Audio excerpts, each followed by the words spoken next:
Good evening, everybody. The Music Fan is back, bringing smiles to the faces, knowledge to the people, and most importantly, music to the masses. And it's that time of year again. Fall is fast approaching us. We are less than a week away from September, and that means that it is moving time again. I am moving this Saturday, so I'm going to be a little bit behind on videos, as you already have probably seen so far. But I still am planning on getting out this video and 3 others this week. 2 more Are You Ins and a 5-minute theory. The schedule I'm hoping to do is tomorrow, Friday, and Sunday. Though I might need some flexibility because on top of making these videos and still working a full-time job, I am also packing. Bear with me as we go along. As you can see, packing is already going pretty well, but I'm going to need all the time that I can get with this. Anyways, I am back with another Are You In? And tonight we are taking a look at another artist who had dropped an album not too long ago before dropping this one. And that artist is Frank Turner and his newest album, No Man's Land. Now, I've recently talked about Frank Turner on this channel with his last album, Be More Kind. But if you don't know who he is, he's an English punk and folk singer-songwriter from Meonstoke, Hampshire, UK. My first induction to his music came in 2009 when I saw The Offspring and Sum 41 at Saugus Arena.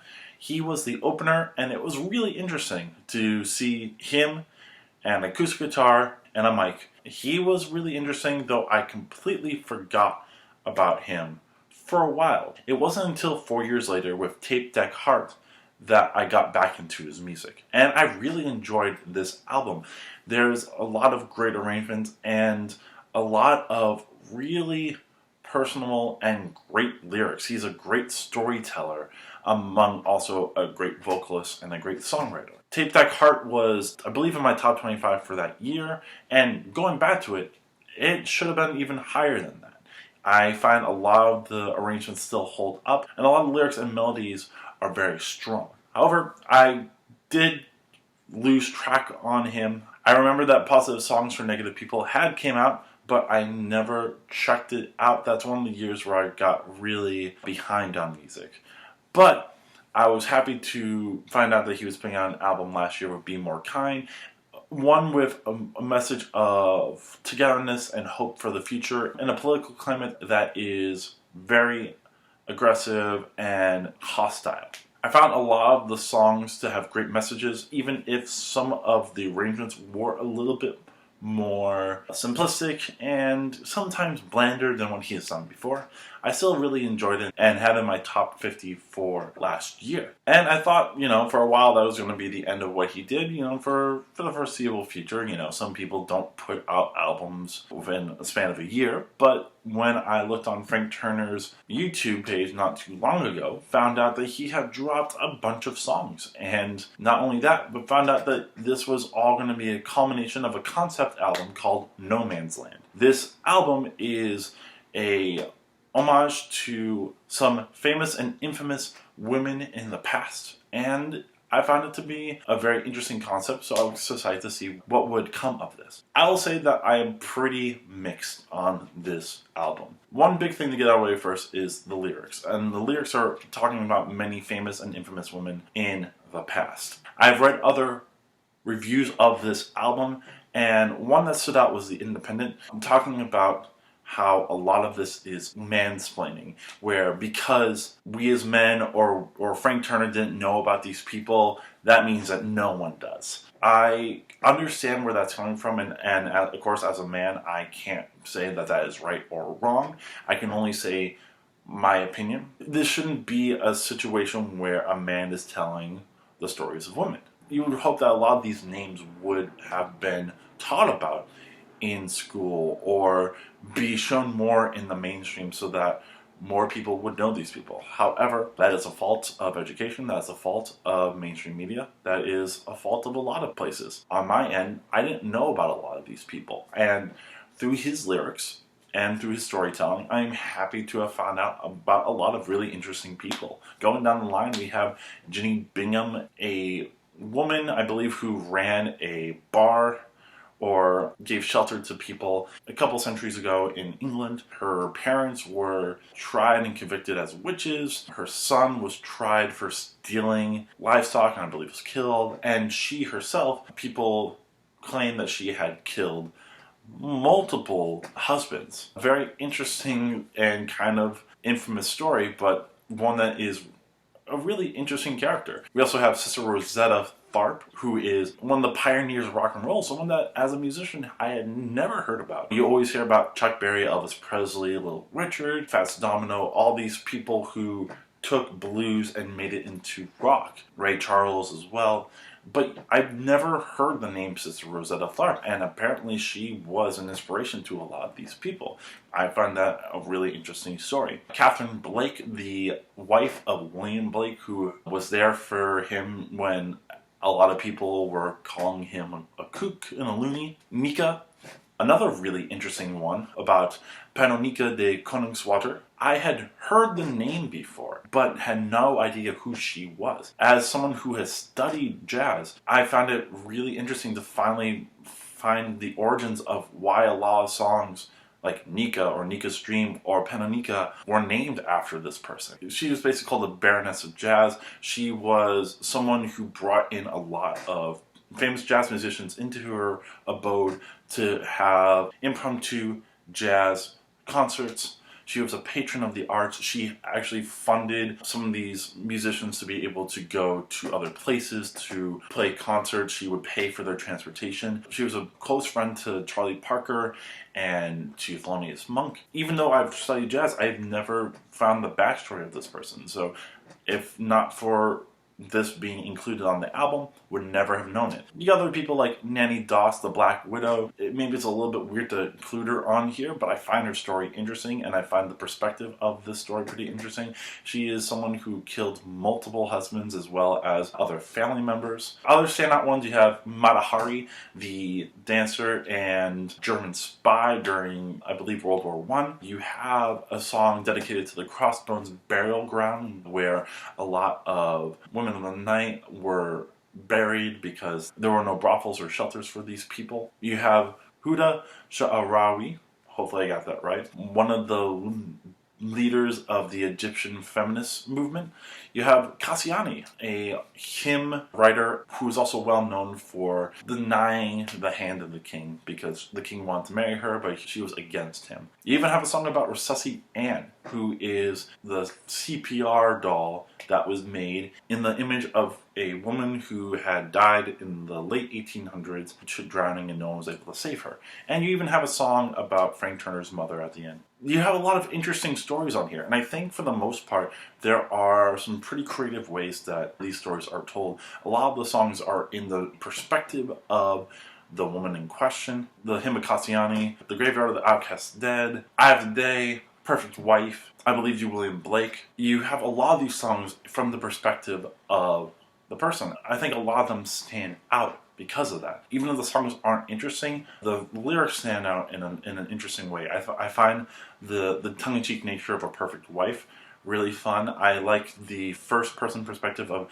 I Have the Day. The Hymn of Kassiani first-person perspective is really interesting as well. And then you have some pretty imaginative stories as well. Rescue Annie gives the backstory about Resusci Ann, and I find that perspective pretty interesting. Silent Key, where the stories tell about Krista McAuliffe, who was on board the Challenger when that exploded, and the idea of this song is based around a radio conversation between her and another person. Even Nika, where I believe this song is talking about when Charlie Parker OD'd, and the patrons of the hotel telling her not to worry, to go away. There's some pretty interesting storytelling there as well. Even like the more straightforward ones talking about the actual lives of people. Death of Dora Hand, which is also a very interesting story about a singer and dancer in the Old West that was shot and killed accidentally by a jealous suitor.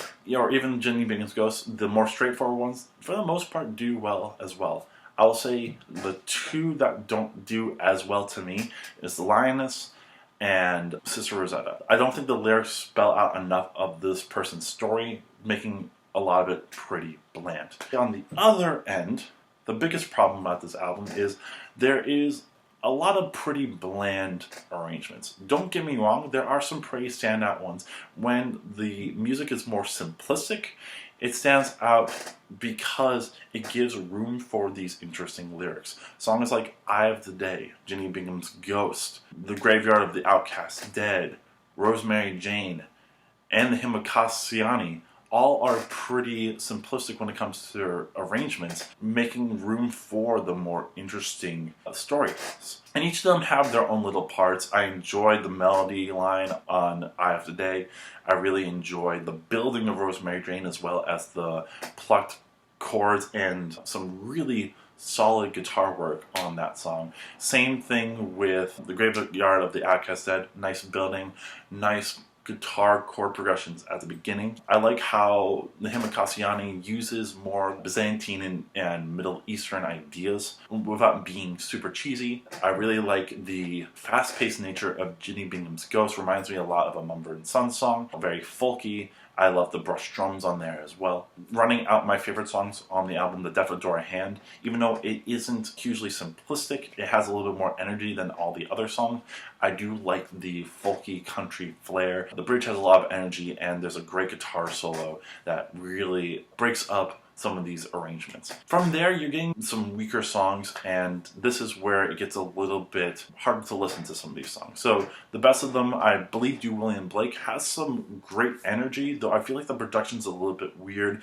The bridge idea is really interesting, has a lot of nice energy and nice building, and I really like the half-step approaches on there. But I find the bridge melody to be really bland and really long, taking away from the benefits of what that bridge is. The Lioness, the most energetic and the most punk rock song on the album, it has some nice ideas, but it's really bland as an arrangement, and the melody is really bland as well. Sister Rosetta, nice simplistic arrangement. Same thing with Rescue Annie. Both pretty simplistic arrangements. However, the problems that I have is Sister Rosetta kind of doesn't really fit the style of what this person is, I guess. Her stuff was a little bit more gospel, a little bit more soulful, and I feel like this is like a really bland arrangement to dedicate her music to. When I think about this album, I also think about back to Sons of Kemet from last year, who also did a somewhat similar idea with Your Queen is a Reptile, looking back at many black women in history and their accomplishments. Their stuff was more instrumental, and I feel like they encapsulated a lot of who these people were in their music. To the credit of a lot of this album, there are moments where that is encapsulated. I don't think Sister Rosetta is necessarily one of them, or even The Lioness. I don't think either of them really encapsulate who this person is. Back to Rescue Annie, another one that's really simplistic, but very bland as an arrangement. The chorus is one of the worst on the album, and it just feels pretty long. A Perfect Wife is a fun, folky song. I like how they play with the rhythms, but honestly, it just doesn't really stand out to me that much. And then the two worst songs on the album, we got Silent Key and we got Nika. Silent Key is actually a reimagining of a song from one of his previous albums, Positive Songs for Negative People. This is a little bit faster, but also a little bit more stripped down comparatively to the song on Positive Songs for Negative People. I don't think the arrangement is bad. I actually think that this is one where the flow of the melody is just very hard to listen to. It's very chuggy, it's very verbose, and because of that, some of the ways that the syllables fall on the song feels really bad. He's usually running out of breath at times, and it makes for kind of a drag to listen to. Nika, to me, is the biggest sinner on this, though, because as someone who loves jazz, I did like the approach of what this song could have been. The old school slower ragtime chug with the guitar, the chord progressions are nice. I think the melody is pretty nice as well. It has some beautiful parts, and I like how they work with the offbeats. The problem here is the horn parts on here are pretty bad. I believe you have a trumpet on here and what sounds also like a clarinet. It makes sense for the time, that this would be the instrumentation that you would use. However, those parts are just way too busy from the get-go. It kind of takes away from any of the lyrics or the melody. It's just really busy, and it doesn't stop being busy for another like 3 minutes.